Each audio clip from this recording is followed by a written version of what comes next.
અંકલેશ્વરમાં સ્થાનિક સ્વરાજ્યની ચૂંટણી સંદર્ભે તંત્ર દ્વારા તમામ તૈયારીઓ શરૂ કરી છે. અંકલેશ્વર તાલુકા પંચાયત, જિલ્લા પંચાયત અને નગરપાલિકાની ચૂંટણી અંગે જીંદવાલા અને આદર્શ સ્કૂલ ખાતે સ્ટ્રોંગ રૂમની જિલ્લા મુખ્ય ચૂંટણી અધિકારી અને કલેક્ટર ગૌરંગ મકવાણાએ મુલાકાત લઈ કામગીરીની સમીક્ષા કરી જરૂરી સૂચનો કર્યા હતા. અંકલેશ્વર તાલુકા પંચાયતની 23 અને જિલ્લા પંચાયતની 5 બેઠક તેમજ નગરપાલિકાની 36 બેઠકોનું મતદાન આગામી 26 એપ્રિલના રોજ યોજાનાર છે. ત્યારે તંત્ર દ્વારા તમામ તૈયારીઓ શરૂ કરવામાં આવી છે. તંત્ર દ્વારા જીંદવાલા હાઈસ્કૂલ ખાતે જિલ્લા પંચાયત અને તાલુકા પંચાયતની ચૂંટણીના સ્ટ્રોંગ રૂમ તૈયાર કરવામાં આવ્યા છે, જ્યારે નગરપાલિકાની ચૂંટણીનો સ્ટ્રોંગ રૂમ આદર્શ સ્કૂલ ખાતે તૈયાર કરવામાં આવ્યો છે. આજરોજ બંને સ્ટ્રોંગ રૂમ ખાતે કર્મચારીઓ દ્વારા ઈવીએમ મશીન સહિતની સામગ્રીની ચકાસણીની કામગીરી શરૂ કરવામાં આવી હતી.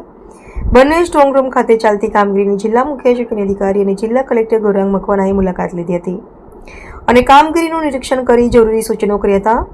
આ પ્રસંગે અંકલેશ્વરના ઝોનલ અધિકારી જીએમ બોરડ, અંકલેશ્વરના પ્રાંત અધિકારી ભવદીપસિંહ જાડેજા, મામલતદાર રાજન વસાવા સહિત અધિકારીઓ ઉપસ્થિત રહ્યા હતા. જિલ્લા તાલુકા પંચાયત સામાન્ય ચૂંટણી 2026 અંતર્ગત અંકલેશ્વર તાલુકામાં આવેલી 5 જિલ્લા પંચાયત અને 23 તાલુકા પંચાયત બેઠકોના ઈવીએમ કમિશનિંગની કામગીરી જીંદવાલા હાઈસ્કૂલ ખાતે આજે શરૂ કરવામાં આવેલી છે.